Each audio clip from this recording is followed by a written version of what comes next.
Matt, where's the blazer? I'm not used to seeing you. It's too damn hot. It is hot, but it's nice and cool. It's a nice, hopefully 65 degrees in this room as I like it. So you know, I'm not wearing it because it's too hot. Anyway,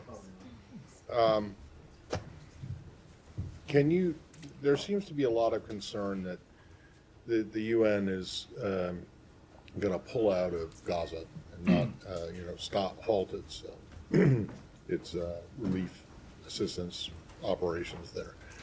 I understand there was some kind of a meeting that you guys brokered or tried or arranged yesterday to try to, figure out a way that they could keep operating. Okay, what can you tell us about that? I can't speak to a meeting yesterday from here. I can go back and work on details of that after the briefing, but I can tell you that this is an issue that we have been intensely focused on. Our special envoy for Middle East humanitarian issues, Lise Grande, has been working with the UN and with various Israeli government entities to try to figure out a way to allow UN workers to safely do their jobs and deliver humanitarian assistance.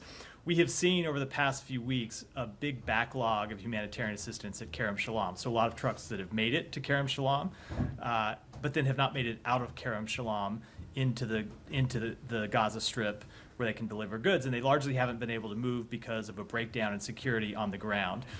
This isn't a breakdown in security where trucks are being shot by Hamas or by the IDF. It is just random looting and criminal gangs and criminal actors who have been attacking trucks. And so we have been working with the UN and Israel to try and find a solution to that problem, including such ideas as trying to make sure that UN workers have personal protective equipment, that they have radios and other communications equipment so they can communicate with each other and safely move around Gaza, and that work is continuing. Okay, I'm sorry, you said that some of these trucks were being shut up by the IDF? No, I said they are not. So when you come to say not, this is not, so, obviously we've had issues in the past where there have been deconfliction issues and you've seen strikes on convoys by the IDF, and you've had other incidents where convoys have been diverted by Hamas. That's not what the current problem is. The current problem is they're being attacked by criminal elements inside Gaza. Okay, so where do things stand right now as far as you understand it? So there is aid that is moving, both commercial trucks and then humanitarian aid that is moving from Kerem Shalom.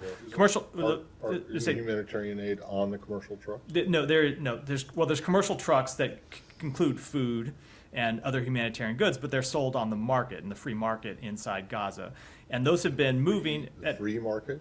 It is a free capitalist market for what's worth. There are markets in Gaza where these goods are sold. Okay. And there has been a fairly substantial amount of commercial activity, but that in no way accounts for all the need, because there are obviously a lot of people in Gaza who don't have access to money, don't have access to any way to pay for those goods. And so we need to see humanitarian assistance sustained too. And that has slowed out of Kerem Shalom because of this breakdown in activity. There still has been a fair amount of humanitarian assistance going into northern Gaza over the Jordan route, and stuff coming in from Ashdod, but there has been a problem in southern Gaza that we've been working to try to resolve. I'll leave it to others to talk about the free market that exists in Gaza. Matt, so on that, what mechanism does U.S. think could be put in place to improve the lawlessness, to improve the law and order in Gaza to allow aid distribution? Is there anything specific you guys are talking about? Let me answer it two ways. One is in the short term. As I said, we are working through this with the UN and the IDF and other COGAT and others inside the Israeli government. Some of this is the measures I just talked about, and there are other things that I don't want to get into from here because they're the subject of conversations with those two parties that I don't think should be made public. And then, of course, long term, we want to see a ceasefire and the reestablishment of Palestinian-led governance, and ultimately we have ideas for providing security inside Gaza and providing governance and reconstruction. All of these things that would go to a restoration of law and order, but that is a long term. It in no way accounts for the here and now, which is what we're working on, as I said, with the UN and the government of Israel. And who's responsible, in your eyes, for putting that kind of mechanism in place, especially when it comes to security? So right now, it's something that needs to be resolved between the UN and the IDF. Obviously, the IDF is the dominant security actor inside southern Gaza right now. There are IDF brigades that are operating inside southern Gaza. The UN is the humanitarian implementer who is carrying out the delivery of humanitarian assistance. So they need to be able to work together to resolve this security situation. And is this the best option right now for U.S. government to, to improve distribution and to get in more aid into Gaza? The best option is to get a ceasefire. That is that is the best option. The best option is to get to a ceasefire and end of hostilities. So we're talking about in the meantime. I'm wondering if there are any other avenues that you are pursuing, or is this the main one? This is the main one. There is no substitute for the land route aid coming in through Kerem Shalom. Obviously, we've been able to supplement aid coming in through the ground at times. We've been able to supplement it through the pier, and we've been able to supplement it at times through airdrops, but those are supplements. The main delivery route needs to continue to be through gates into Gaza. Right, and final thing is, and I've asked whether this is the main thing and this is your best option, because you must have seen IPC's update. It now talks about nearly 500,000 people are facing the most severe form of starvation. And they say clearly that after some slight improvement, there is renewed deterioration after Israel has started its Rafah offensive. So, how is the U.S. going to remedy this situation? And help us wrap our heads around the fact that how are we still in this situation 8 months into this war? So I think we are in this situation because of the difficulty that this conflict poses to delivering humanitarian assistance. And it is not just a question, as we've seen over the past month or so, of getting humanitarian assistance delivered to the gates. There was a long time where we were just trying to get the numbers of trucks coming into Kerem Shalom every day up. We were able to get the number of trucks coming into Kerem Shalom up, and now we're dealing with a different problem on the other side, which is the breakdown of law and order and the inability in some cases, or at least the extreme difficulty, of delivering humanitarian assistance inside Gaza. That was actually a problem several months ago. We were able to work to resolve it. It has become a problem again.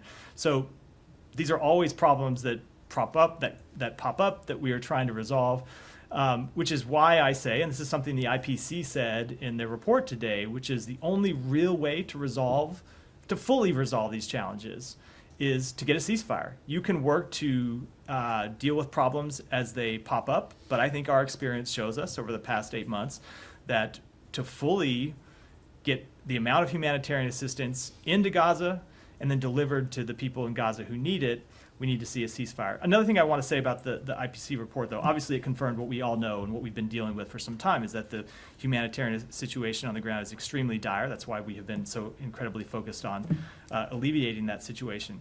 It did note some improvements, however, especially in the north, and I think it is important to note that in their last report in March, the IPC predicted that famine was imminent in the north and that we would reach famine, I think it said, by May.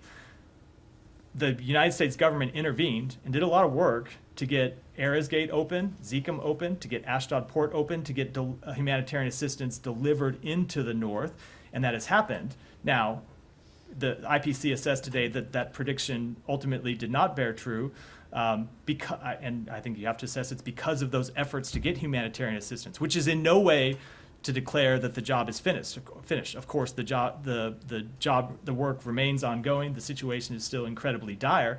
We need to continue to get more humanitarian assistance into the north, and of course, address the stagnation and in some cases the reversal in situation in the south, and that's what we're trying to do. Final thing. Sorry.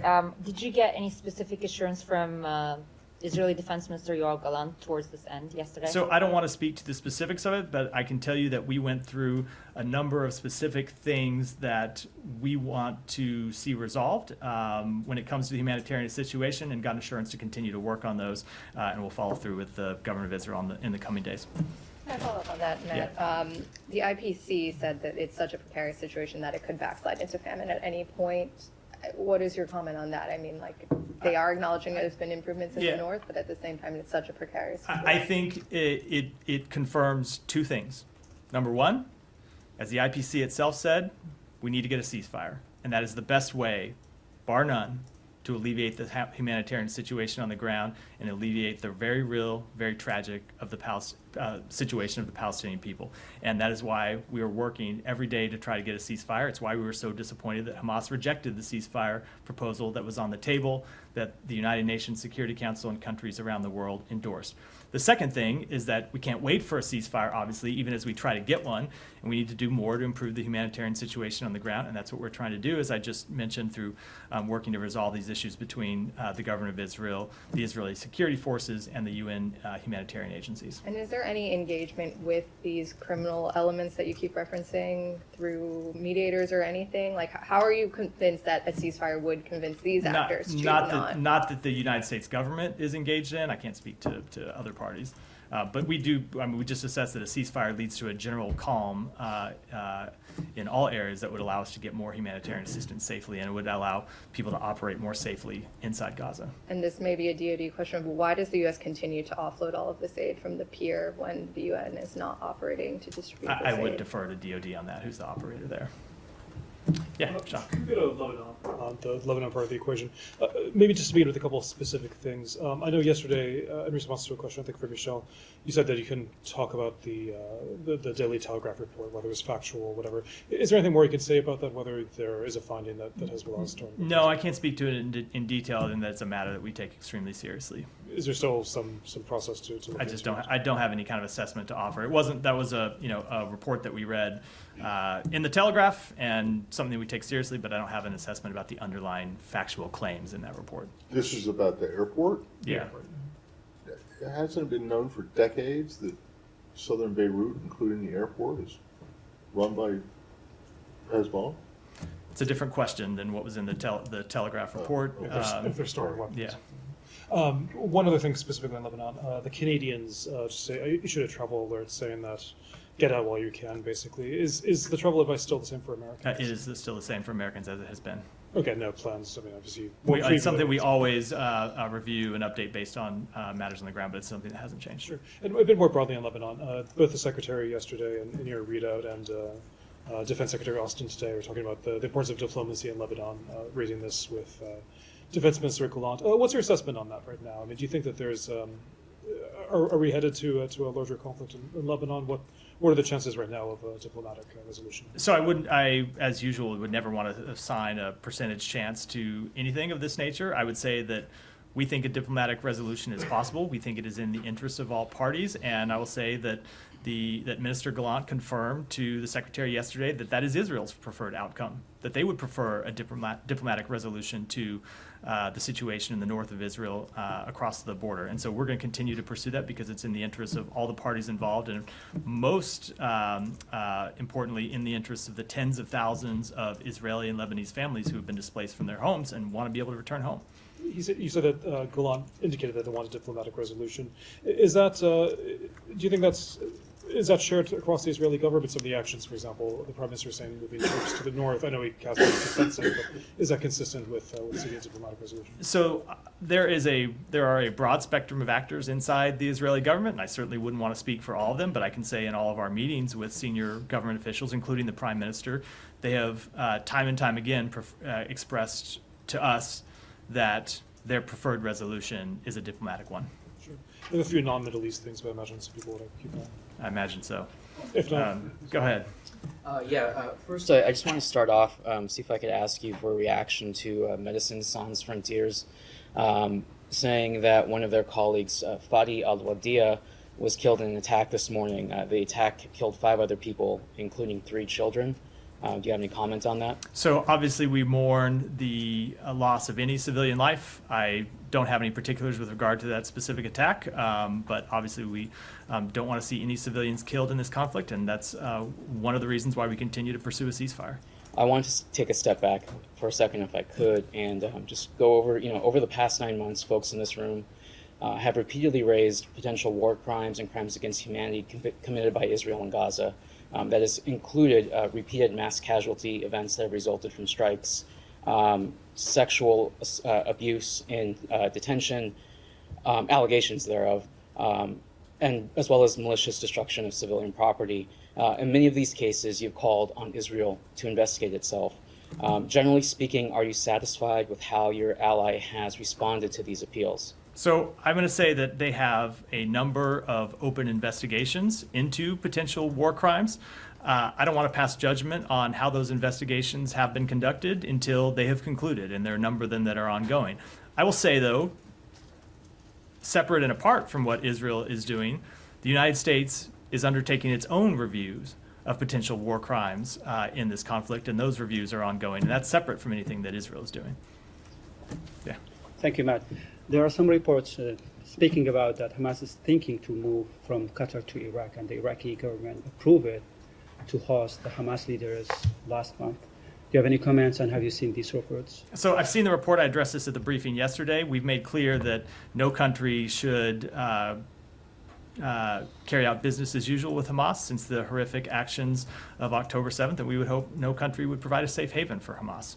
Have you received any signs, any indication from the Iraqi government that? Just not going to speak to private diplomatic conversations. Okay, and second question, the Islamic resistance in Iraq, repeatedly they are threatening the U.S. forces to leave Iraq, and what they said in their last statement, the 4-month guarantee that they gave it to Iraqi government to work with you to set a deadline for the U.S. withdrawal in Iraq has passed and it's been expired. So they're saying that they are going to resume their attacks on the U.S. forces in Iraq if there's no deadline for the U.S. withdrawal in Iraq. So this is not something that you are wishing for. So how are you going to prevent this attacks not be resumed in Iraq? So with respect to the status of U.S. forces in Iraq, I'm going to defer that to the Pentagon ultimately to speak to. But we have long made clear that our forces in Iraq are there at the invitation of the government of Iraq to conduct anti-terrorist activities that benefit the Iraqi people. And if our forces are attacked, we will respond appropriately and hold those responsible accountable. And do you take these statements seriously when they are saying we're resuming the attacks on the U.S. forces if they are not? I think I'll rest on what I just said a moment ago about what our posture is towards any entity that would attack U.S. forces. Stay in the region. Yeah, Jackson, go ahead. Thanks, Matthew. Sorry. So, if Israel does plan to intensify combat along its northern border with Lebanon, will we get forewarned to get U.S. citizens clear? I'm not going to deal with a hypothetical. We are trying to avoid an escalation in this conflict, but obviously the safety and security of U.S. citizens overseas is our first priority, and we always monitor ongoing dynamics and advise U.S. citizens accordingly. And Canada is reportedly considering plans to evacuate its citizens from Lebanon. Is the U.S. considering similar evacuation plans or changes to its Lebanon travel advisory here Look, soon? I believe I got this question 5 minutes ago and answered it. It's something that we always monitor when it comes to the safety and security of American citizens, but I don't have any updates to the travel And then advisory. finally, the House GOP appropriations bill for the State Department it consists of a cut in funding. What's the administration's response to that? I'm not going to comment on proposed legislation from here. Sam, go ahead. Thank you. Thank you. A couple questions, if I could. It's been a while. The U.S. vetoed multiple UN Security Council resolutions for a ceasefire over the last several months, of course, but finally drafted one itself, which claimed that Israel had accepted the ceasefire. You say that they did. Other people don't see it that way. My question is about the timing. It came just after the latest orders from the International Court of Justice. On May 24th, they ordered Israel to not invade Rafah. And they stipulated that the invasion had in fact started on May 7th. Was that the actual purpose of the U.S. backing that resolution at that time in order to forestall the UN Security Council doing its normal job of instituting the Security Council? No, it was not. The ICJ Sorry. orders. No, it was not. Our purpose in backing that resolution is we saw Israel put forward a proposal that we thought offered a real chance for not only a ceasefire, but an enduring end to the conflict that would return the hostages home to be reunited with their families, that would alleviate the suffering of the Palestinian people, that would set the conditions potentially for lasting peace. And we thought it was important that the entire world rally around that proposal, and that's why we put that resolution forward. You talk about the hostages. Israel has a Hannibal directive in which it has orders in place to kill at least its own soldiers, lest they fall into the hands of Palestinian groups. And there's substantial reporting that in fact, was utilized on October 7th, not just against Israeli soldiers, but against civilians. Are we not now in a situation where Israel may be using the Hannibal Directive not just on Israelis, civilians and military, but on U.S. citizens and other foreign nationals? So I am not familiar in any way with either that supposed directive or those reports, and so certainly would not want to comment on them. You've never heard of the Hannibal Sean, Directive? I thought you wanted to go out of the region. Sure. Julian Assange. Yeah. Somebody you thought we'd get around there eventually. I sort of expected you were going to say it's an ongoing judicial matter, but you're going to ask anyway. What was the value of? What was the importance for the United States of reaching a plea deal with him? Why was it important to settle this? So you're right. It is an ongoing judicial matter, and so I am really limited in what I can say, where I can't really say anything about that. I know that the Justice Department has published court documents related to this case. I know he's scheduled to appear in court in the coming hours, and given that it is a pending case that is about to go before a federal judge, I think it's appropriate for me to not comment on the matter at this time. Sure. I'll try a little bit more, but obviously he's an Australian citizen. Can you talk about the nature of discussions between the United States and Australia at the diplomatic level? How was this important to resolve for the sake of the alliance between the U.S. and Australia? Again, I think while the matter is pending, it's important for me not to comment on it at all. Maybe tomorrow I'll have more to say, but I think today I should refrain from commenting and defer to the Department of Justice. Okay, unless anybody wants to pursue that. Yeah, go ahead. This obviously has been a source of disagreement between Australia and the United States. Do you consider that this matter is now on the cusp of being resolved? So I appreciate you trying, but I think I'm going to go back to the days when I was the Department of Justice spokesperson, and when we had a matter pending in court that was about to go for a federal judge, I think I very much would have objected to the State Department spokesperson opining on it from the podium before the matter was resolved, so I'm going to decline to do so today. So, and I'm sorry. Well, then maybe you could tell us what you think about having this case heard by a judge in a trench I think that is in the Pacific Ocean. I think that is a matter for the Department of Justice to comment on, not the State Department. I was wondering if his release is sort of a relief for the State Department when it comes to your engagement with. I hate to interrupt, but I only interrupt to say you're going to get the same answer that I've given with respect to the other questions. It just isn't appropriate for me while this is pending and about to go for a federal judge to comment on any way. The matter's not yet resolved. Once it's resolved, maybe it'll be a different case, but not today. Not about the case per se, but its implications for diplomacy. Azerbaijan is on the record, president saying that he raised his case with Secretary Blinken. That is an interesting. That is an interesting pivot, Alex. So I'm just wondering if you feel that. Sorry, I interrupted you. Go ahead with the question. There are others out there also, particularly those with problematic human rights records. Do you feel that it does open up avenue, it's sort of relief for you being engaged with those sort of regimes? I do not. I don't want to draw a connection between this case and any other. I have different questions if I have. Go ahead, Jamil. Can I go to the religion? Yeah.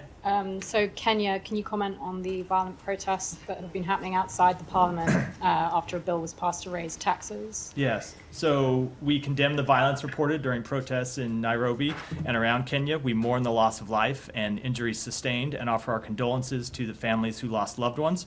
We urge restraint to restore order and provide space for dialogue. And also just related to Kenya, there's the Kenyan troops are heading to Haiti, can you give the latest on that with Haiti? So I will defer to Kenya to speak to the exact details. My understanding is that they have deployed and are arriving in the near future if they haven't already. Yeah. Some of the rights groups, just quoting them, some of the rights groups are saying, like, look at what's happening in Nairobi right now.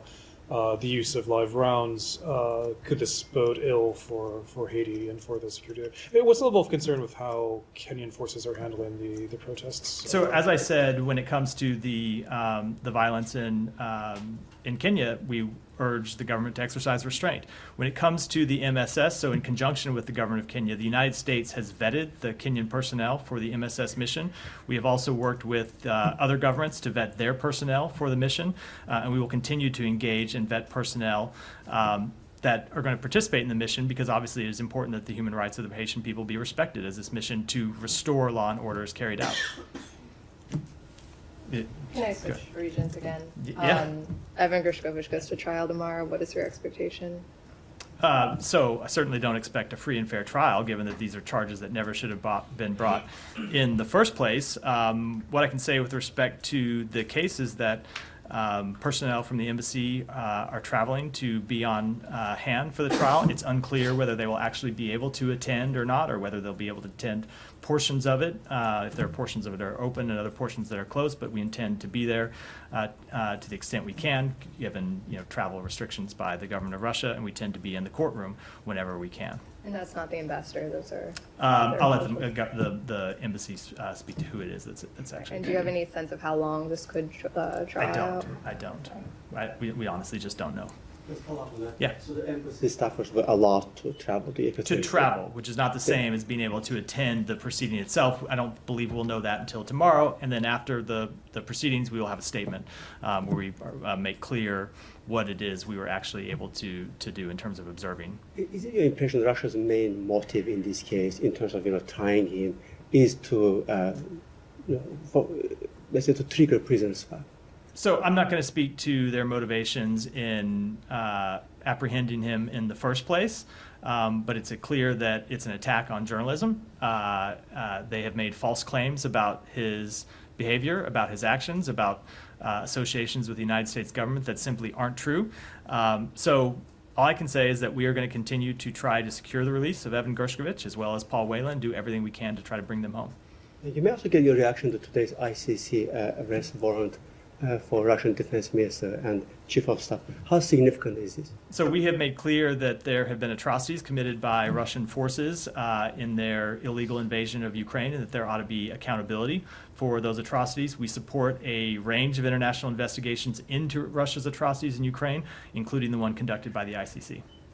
And just to follow up on Yeah. that, are you actively helping ICC to pursue this case? Are you sharing evidence with them, and are you offering active help with regards to this case? I don't want to speak to any what would be private conversations or private channels between us and really any agency conducting these kinds of investigations. As I said, we support the investigation conducted by the ICC as well as other accountability investigations, but in terms of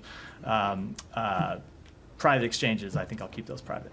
Just one more on Russia. Yeah. The Russians today banned a number of European news outlets, saying it's retaliation for bans on Russian state media. Does the U.S. have anything to say about that? Look, I think it's another sign of the Russian government cracking down on journalism because they are afraid of their own people hearing the truth about Russia's actions inside Russia, the actions by the government to repress their own people, about Russia's actions to invade a neighbor and illegally occupy its neighbor. And so we have seen them cracking down on journalism for some time, and unfortunately that continues. Yeah, go ahead. Thank you, sir.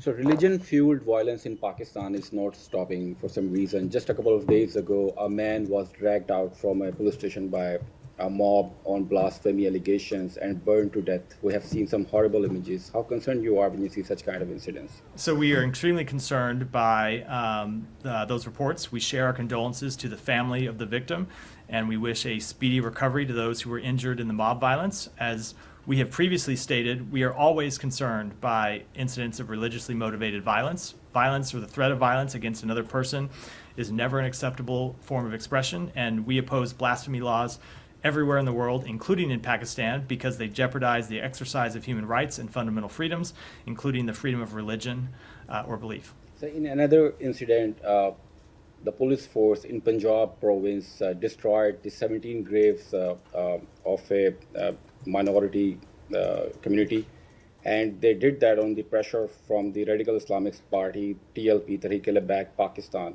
I mean, when you see the police force is involved in the attacks on minorities and their graves, How much concerning is this? So we are aware of the reports, and we continue to urge Pakistani authorities to respect the human rights and fundamental freedoms of all. We make that clear both publicly and privately. This includes freedom of religion, freedom of expression, freedom of association, and the right to peaceful assembly. So Pakistan has been on the CPC list for last many years, and despite this, there has been no improvement regarding violations of religious freedom and attacks on minorities. So has the State Department ever taken up these issues when you meet your Pakistani counterparts? We have. We regularly engage with our Pakistani counterparts on issues of human rights, including religious freedom and the treatment of religious minorities. We remain concerned by continued incidents and reports of systematic ongoing violations of fundamental religious freedoms. We have made this clear not only in Pakistan's designation as a country of particular concern, but also in the department's annual International Religious Freedom Report and Country Report on Human Rights Practices. Thank you so much. About yesterday's trafficking in person report on Bangladesh, you praised some effort taken by Bangladeshi government, areas like prosecution, protection, prevention, with prioritized some recommendation. One of them is the trafficking Rohingya population. Over 1 million Rohingya refugees in Bangladesh right now. Do you have any plan or pathway to assist Bangladesh government in repatriation them back to? So let me take that question and get you an answer. I have another question about same area, that there are some hostile military activities going on near St. Martin Island, that Bangladesh only one island is there nearby Myanmar. How does the United States plan to collaborate with the Bangladesh government to address the challenges posed by hostile military activities of Myanmar militant group and government forces near St. Martin Island in the Bay of Bengal to support U.S. vision of secure and inclusive Indo-Pacific? And I apologize, but I will take that one and get you an answer as well. Yeah, go ahead. Thank you, ma'am. About yesterday's trafficking report. According to that report, which is based on updated data by the international organizations, in Syria, the SDF-YPG, along with the terror groups YPG, PKK, ISIS, and Al-Qaeda, recruit and use boys and girls as child soldiers. Also last month, the United Nations report revealed that the PKK, YPG, and the affiliated organizations forcibly recruited children into their armed ranks in 2023 in Syria. So, given the SDF is the U.S. partners in Syria, what are the possible steps by the United States government against SDF-YPG? I mean, should we expect from the United States sanction SDF-YPG, or are there possible other steps? I just don't have any steps that I want to preview here from the podium. Go ahead. Prime Minister Modi of India is expected to visit Russia and to meet President Putin next month. Do you have any reaction? So we've seen those reports. I haven't seen a visit publicly confirmed by either of the countries, so I think I'll wait to decline the comment until I see them publicly actually confirmed by the governments in question. Go ahead. Thank you. Fixed investment in Israel has declined almost 68% during the last quarter of 2023. GDP also plunged almost 20%. There's a 27% drop in private consumption, and almost 500,000 people have fled the country, according to local sources. How worried are you, as the U.S. government, about this potential economic crisis in Israel, and how to help the country? So look, obviously, there's a cost to any country in going to war. There are human costs, there are can be diplomatic costs, there can be economic costs. And that is one of the things you have heard the Secretary speak to when he's in the region, that for Israel's long-term security, Israel's long-term economic growth, Israel's further integration in the region, it's important that we get a ceasefire, but not just that we get a ceasefire, but also that we advance plans to reconstruct Gaza, to advance Palestinian-led governance in Gaza, and ultimately lead to lasting peace and security and stability in the region, because that will benefit the Palestinian people, it will benefit the people of Israel, it will benefit everyone in the region. Yeah. Also, do you have a written or a public statement from Hamas stating that they don't support the ceasefire, considering that, according to you, they were the ones who in previous months propose something similar. Yeah, they came back several weeks ago and rejected the proposal that was on the table in written form. They gave us a written response that rejected the proposal that had been put forward by Israel, that President Biden had outlined, that the United Nations Security Council and countries all around the world had endorsed. Obviously, we don't make the text of that public because these are very sensitive negotiations, but it was a written rejection and counter proposal that came from Hamas. Sorry, do you accept the statistics that were the premise of the first question? I can't speak to those statistics at all. Well, then why would, do you know that there's been this flight of capital and people? No, but obviously, as I will use my own words, and I stand by everything I said. But no, of course, I'm not asking where they came from. I'm asking if he agrees with them. I very rarely can attest to the validity of things that are cited to me in questions, so I'll speak to what the U.S. government believes. Yeah, go ahead. Thank you very much, Matt. In Pakistan, they're discussing this military operation again in the tribal areas, which is again my hometown. My colleague was talking about the man getting burned. That is also my hometown. That's where my major readership is. 120 kids were killed by Taliban. That is again my readership, my hometown. So my journalism has been filled with these things, and that is why sometimes I get a little crazy asking you questions to you and Vedant, and I apologize for that sometime. This recent incident also happened in Pakistan. Now the government is again thinking about doing a military operation, which has not produced any results since last 25 years that at least I have been reporting for that region. General Patrick told me that yes, Pakistan and US has military and ISIS is a threat over there. Can you just explain to me what this administration has done since this Taliban regime in Afghanistan and its effect on my area particularly?